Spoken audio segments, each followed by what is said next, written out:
ನೋಡಿ, ಯುದ್ಧ ಅನ್ನೋದು ಎಲ್ಲದಕ್ಕೂ ಸೊಲ್ಯೂಷನ್ ಅಲ್ಲ. ಆದರೆ ಯುದ್ಧ ನಡೆದ್ರೆ ಎಷ್ಟೆಲ್ಲ ಒಂದು ರಾಷ್ಟ್ರಕ್ಕೆ ಲಾಸ್ ಆಗುತ್ತೆ ಅನ್ನೋದಕ್ಕೆ ಈ ವಾರ್ ಎಕಾನಮಿ ಬರ್ಡನ್ ಹೇಗಿರುತ್ತೆ ಅನ್ನೋದ್ರ ಬಗ್ಗೆ ಒಂದು ಬ್ರೇಕಿಂಗ್ ಅಪ್ಡೇಟ್ ನೋಡ್ಬೋಣ.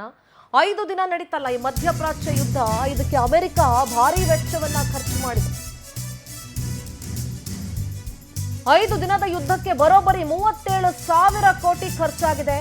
ಮೊದಲ ದಿನ ಕ್ಷಿಪಣಿ ದಾಳಿಗೆ, ಮಿಸೈಲ್ ದಾಳಿಗೆ 3,000 ಕೋಟಿ ವೆಚ್ಚ ಮಾಡಿದೆ ಅಮೆರಿಕ. ಯುದ್ಧ ನೌಕೆ ಇರಬಹುದು, ವಿಮಾನ ಕಾರ್ಯಾಚರಣೆಗೆ 2,000 ಕೋಟಿ ಖರ್ಚು ಮಾಡಿದ್ದಾರೆ. ಯುದ್ಧ ನೌಕೆ ವಿಮಾನಗಳ ನಿಯೋಜನೆಗೆ 5,800 ಕೋಟಿ ವೆಚ್ಚ ಆಗಿದೆ. ಯುದ್ಧ ನೌಕೆ ವಿಮಾನಗಳ ನಿರ್ವಹಣೆ ಪ್ರತಿನಿತ್ಯ 180 ಕೋಟಿ ಆಗ್ತಾ ಇದೆ. ಇನ್ನು ಟಾಮ್ ಹಾಕ್ ಕ್ಷಿಪಣಿಗಳಿಗೆ ಕೋಟಿ ವೆಚ್ಚ ಮಾಡಿದೆ ಅಮೆರಿಕ. ಪ್ರತಿ ಡ್ರೋನ್ ಮತ್ತು ಪ್ರತಿ ಕ್ಷಿಪಣಿಯ ತಡೆಗೂ ಸುಮಾರು 36 ಕೋಟಿ ಪ್ರತಿದಿನ ಖರ್ಚಾಗ್ತಾ ಇದೆ. ಯುದ್ಧ ದೀರ್ಘಾವಧಿ ಮುಂದುವರೆದ್ರೆ ಅಮೆರಿಕ ಕೂಡ ಆರ್ಥಿಕ ಸಂಕಷ್ಟವನ್ನ ಎದುರಿಸಬೇಕಾಗತ್ತೆ. 5 ದಿನದ ಯುದ್ಧಕ್ಕೆ ಬರೋಬ್ಬರಿ 37,000 ಕೋಟಿ ರೂಪಾಯಿಯನ್ನ ಈಗ ಅಮೆರಿಕ ಖರ್ಚು ಮಾಡಿದೆ. ಇದೇ ರೀತಿ ಮುಂದುವರಿತಾ ಹೋದ್ರೆ, ಡೊನಾಲ್ಡ್ ಟ್ರಂಪ್ ಹೇಳ್ದಂಗೆ ಇನ್ನೊಂದು ತಿಂಗಳು ಮುಂದುವರಿಯುತ್ತೆ, ಇನ್ನೊಂದು 2 ತಿಂಗಳಾಗುತ್ತೆ ಅಂತ ಏನಾದರೂ ಅಂತ ಹೋದ್ರೆ ಅಮೆರಿಕ ಕೂಡ ಆರ್ಥಿಕ ಸಂಕಷ್ಟವನ್ನ ಎದುರಿಸಬೇಕಾಗತ್ತೆ.